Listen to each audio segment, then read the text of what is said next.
et bienvenue sur Cuisine Facile. Je suis Tiana, épouse et mère de 3 enfants. Le but de mes vidéos, c'est de permettre à tout un chacun de faire des plats somptueux dans la cuisine sans pour autant y passer trop de temps, pour ainsi passer des moments de qualité avec ceux qui nous sont chers. Aujourd'hui, nous allons faire une quiche lorraine, recette classique, bonne à avoir, très facile à faire. La façon dont moi je vois la quiche, en général pour toute chose que je fais quand je fais à manger, j'essaie de simplifier dans mon esprit ce que ça représente pour me faciliter la tâche, pour ne pas avoir trop d'appréhension. Quiche, quand on dit quiche, pour moi je vois une omelette VIP si vous voulez. Donc je vais vous montrer les ingrédients dont nous avons besoin. Nous avons besoin d'une pâte brisée, j'ai pris une du commerce, simple, je vous montrerai comment l'agencer. Des œufs, nous avons besoin de 6 œufs, de crème liquide, d'oignons et de lardons. J'ai pré-cuit déjà les oignons et les lardons parce qu'il ne faut pas qu'ils soient trop chauds. Vous pouvez le faire le même jour ou la veille. Il ne faut pas qu'ils soient chauds pour mettre dans la combinaison. Donc la première chose que nous allons faire, c'est la pâte. Donc j'ai déjà commencé à apprêter la pâte. J'ai fait exprès de laisser, vous voyez cette déchirure, juste pour vous montrer que comme c'est une pâte qui a été achetée, des fois en déroulant, elle peut se déchirer un petit peu. Et juste vous dire que c'est vraiment pas un problème. La seule chose que vous voulez faire, en fait, c'est juste ça. Juste fermer. Ça va se reconstituer au moment de la cuisson. Donc, j'ai commencé à étaler la pâte. J'ai pas un moule spécial à tarte ou à quiche. Donc, ce que je fais, je replie le bord. Et puis, je passe tout simplement comme ça. Et ça nous donne le joli... vous voyez le joli rebord à pâte à tarte ou à quiche. Donc si vous n'avez pas de moule à tarte, ne vous en faites pas. J'ai fini. La deuxième chose à faire pour ceci, c'est la deuxième chose, donc comme je disais, à faire, c'est de piquer vous devez piquer votre pâte parce qu'elle va commencer, on va la pré-cuire avant et elle va chauffer. Donc en chauffant, elle va remonter et puis il faut lui donner l'opportunité de redescendre, sinon ça vous fait de grosses bulles. Donc pour ça, en fait, vous la piquez. L'air va passer au travers et ça permettra en fait à la pâte de ne pas gonfler de partout, mais plutôt à être plate. Et on va mettre ça au four. Je laisserai une vingtaine de minutes, je vais surveiller. Maintenant, nous avons nos œufs. Ça, c'est l'équivalent d'un oignon que j'ai pré-cuit. Vous n'avez pas besoin de le cuire autant. Moi, j'aime bien quand mes oignons sont bien cuits, un peu caramélisés sur les bords. Donc, il est un petit peu plus cuit que ce qu'on voudrait idéalement pour une quiche, parce qu'il ne faut pas oublier que l'intérieur est blanc, normalement blanc et rose. Donc, vous pouvez les faire cuire moins que ça, mais moi, ça me convient tout à fait. J'ai mes 6 œufs. Et un autre secret de la quiche, c'est que il faut éviter de mettre trop d'air. Donc, la première chose, c'est d'apprêter la pâte. Ensuite, faire les œufs. Votre appareil ne doit pas avoir trop d'air. Donc, en combinant mes œufs et ma crème, je vais vraiment juste combiner assez sans pour autant y mettre trop d'air parce que je ne veux pas que ça fasse trop de bulles et que ça redescende dans le fond une fois que ce sera prêt. Donc je vais faire ce mélange là rapidement. Un peu de poivre, un tout petit peu de poivre.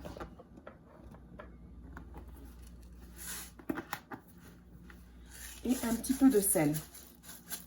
Je ne mets pas beaucoup de sel parce qu'il faut se souvenir que la quiche, on aura aussi besoin de fromage tout à l'heure que j'ai laissé au frais. La quiche contient du fromage qui est salé, des lardons qui sont salés. Donc si on rajoute trop de sel dans ce petit mélange, et en général les oignons aussi on peut les saler pendant la cuisson, il faut faire alors très attention à ne pas mettre trop de sel à cette étape parce que sinon vous allez vous retrouver avec une quiche beaucoup trop salée et qui sera de mauvais goût. Donc vous voyez là, c'est à peine combiné. On a cassé, j'essaie de casser les œufs au maxi, les jaunes, et il est combiné. Une fois que ça c'est prêt, on va rajouter le reste. Si vous avez fait cuire vos oignons et vos lardons juste avant cette étape, ce qu'il faut faire, c'est les laisser refroidir avant de les rajouter ici. Moi, je n'ai pas fait cela, donc je vais tout simplement les rajouter ici.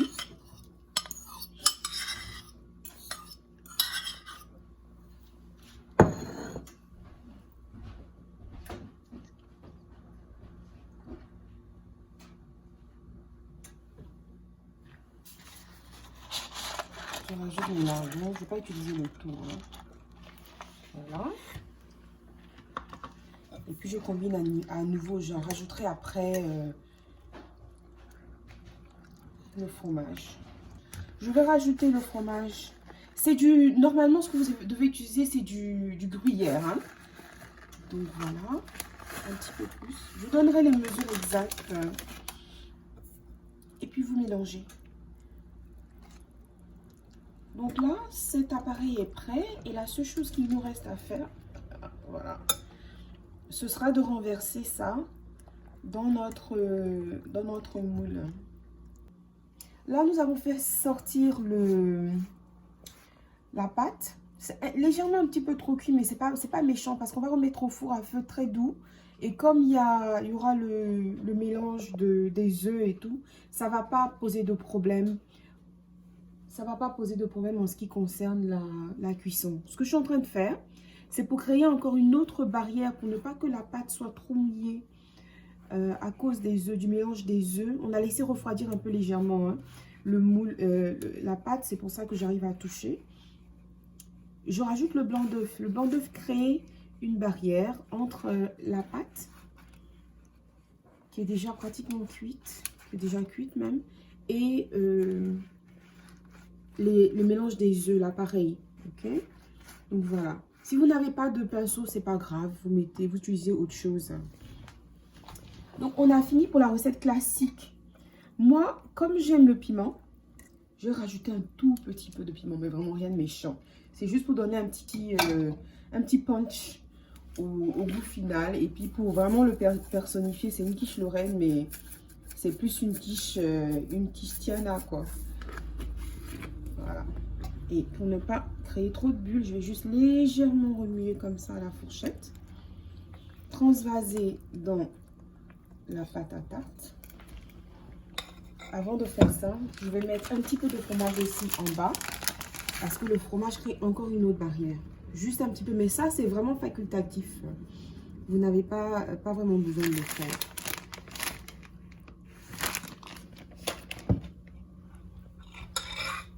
Moi, ma pâte est déjà assez cuite, donc je ne veux pas risquer. Voilà, normalement, ça devrait contenir le tout. Si vous en avez trop, vous pouvez mettre dans un petit ramequin et ça vous fera une omelette au four.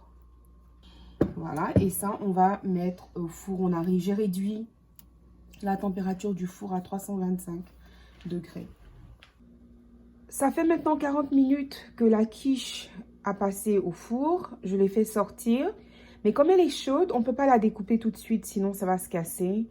Ce ne sera pas vraiment beau à voir, les parts ne seront pas très belles à voir. Donc on va la laisser refroidir jusqu'à température ambiante et ensuite on pourra découper. Voilà, la quiche a bien refroidi. Elle est à température ambiante, donc on va couper une part. Je vais prendre ici.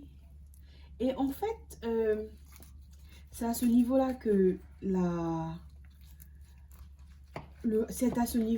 moule à tarte est vraiment pratique. Parce que le moule à tarte, vous mettez la main en dessous, tout le tour s'enlève et puis vous avez juste quelque chose de plat, donc c'est plus facile pour couper. Mais si vous n'avez pas, vous faites ça.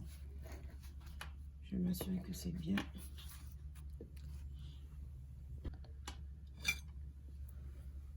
Alors, voyons voir ce que nous allons voir. J'espère que c'est bien coupé sur les côtés.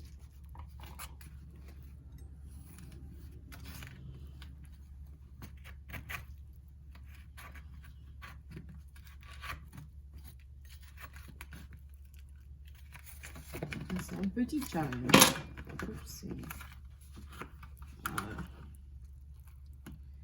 Et voilà.